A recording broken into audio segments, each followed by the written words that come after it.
Well, this one's a little bit interesting, I'm not going to lie. Tennessee has put Georgia down as its homecoming opponent for the 2021 season, which is, curious. Um, Not because it matters really in the grand scheme of things, but it gives people like me a chance to talk about scheduling a top five program as your homecoming game. And that's a weird one, I have to say, because that's typically an institutional decision. University of Tennessee, not necessarily the athletic department, would have a lot of say in that, but they're not dumb either, I don't think. And scheduling that is, curious. Tennessee's had almost 100, I think there's somewhere around 100 homecoming games. Typically, like most folks, they can be later in the year. And so part of this and what's going on here is that Tennessee's schedule doesn't really give them a great time with the way their schedule lines up to have a homecoming game later in October and in November. But to get Georgia, I don't know. They had some other opportunities too with, South Carolina on October 9th. Ole Miss is coming to Neyland, and that's going to be Lane Kiffin. I don't think they want to do that whole thing. So between those two games, they have 5 games that are at home after their first couple of weeks, which they have 3 straight games at home to start the year. And I guess they didn't want to do it at the beginning of the year. Those are all noon games already. But and you certainly wouldn't have homecoming on a Thursday night to open the season. But it is a curious thing to put Georgia as your homecoming game. I mean, I don't know, that's a little odd. You look at Tennessee's history, obviously, like most people, they win their homecoming games a lot. This is not the first time that Georgia has been Tennessee's homecoming foe. Twice since the 1970s, Georgia has been Tennessee's foe for homecoming.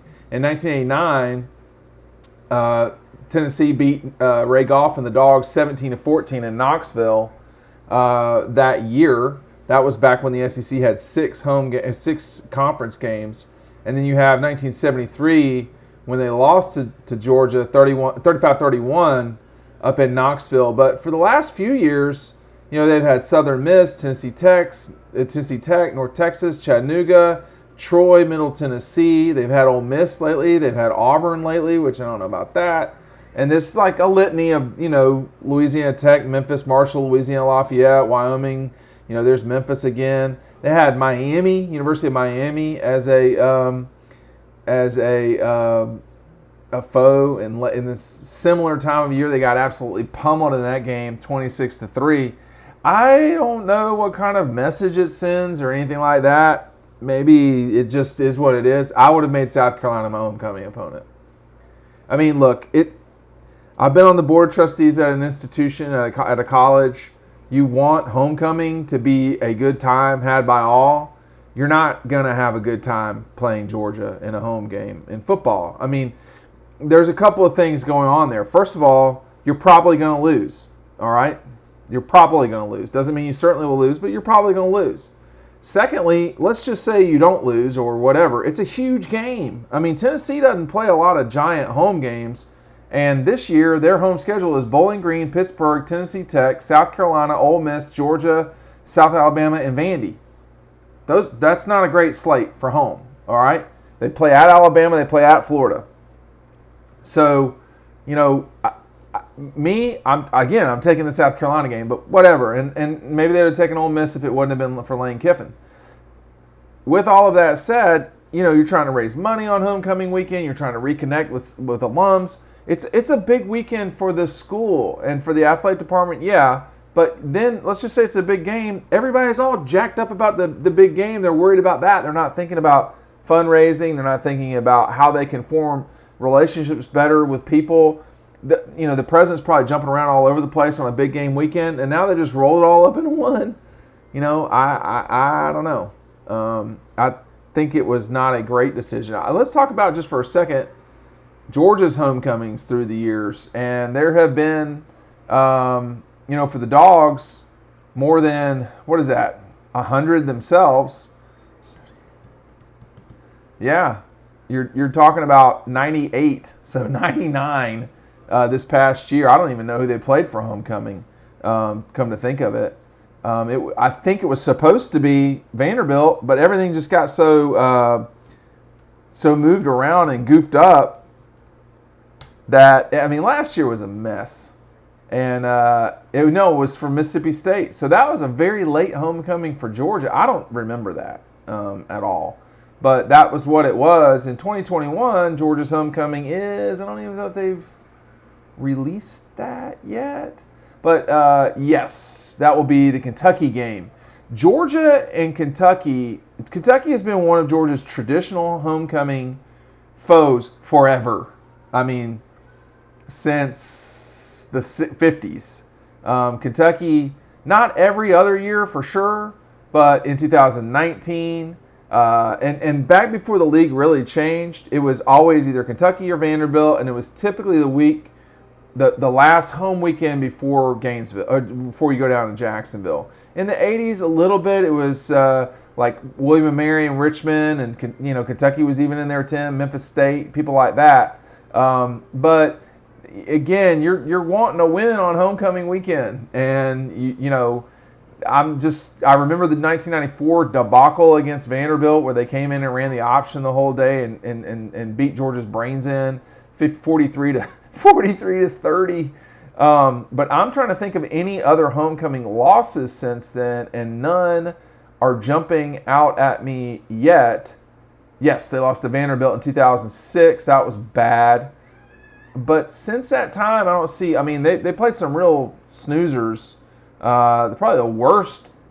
And then the last time, every time they lose at home to Vanderbilt, it's a homecoming game. So any home loss to Georgia, for Georgia, and Georgia lost to Vanderbilt 3 times since 1994. What was that? 1994. In Athens. That was bad. I'm not sure if that was worse than the 2006 Vanderbilt game. That was really bad. And then, of course, Kirby lost to Vandy. Kirby's, we got a lot of excitement next door here. Maybe a Vanderbilt fan. Kirby's had lost to every single Eastern school. Every one. Except Missouri. So, losing to Carolina in that upset, obviously lost to the Gators, lost to Tennessee on that miracle. Has not lost to Kentucky. I misspoke, and has not lost to Missouri, but has lost to Vanderbilt, South Carolina. Those are strange losses. And the guy's only lost like 15 games in 6 years or whatever it is. It's not been a lot. So, in 5 years. So it's been a curious couple of losses, but you play them. This will be the 6th year that Georgia has played all those teams in the East. So at some stage you lose to people, but definitely homecoming in Knoxville, and that game being played so late in the year is going to take a little getting used to. That is the homecoming game. For me, it's not. There's got to be an explanation, but still, make South Carolina your homecoming game. And then also, we're going to talk about this a lot. That game could be a very cold game. I mean, if that game's at night at all, like starting at 3:30 or later, that's going to be a really cold game. And you don't want that. There are cold games that I've been to in Knoxville in early October. We're talking about a middle November game, 6 weeks after you're traditionally there. So that could be one thing you kind of watch with Georgia, Tennessee. It's just hard for me to see right now where Tennessee trips Georgia up in that game. But I just talked about how, the Dogs lost to South Carolina and Vanderbilt sort of inexplicably. So it can happen. There's no question about it. For the record, you're typically getting 41-degree lows in Knoxville in November. Better bundle up. Homecoming in Knoxville, Georgia, Tennessee.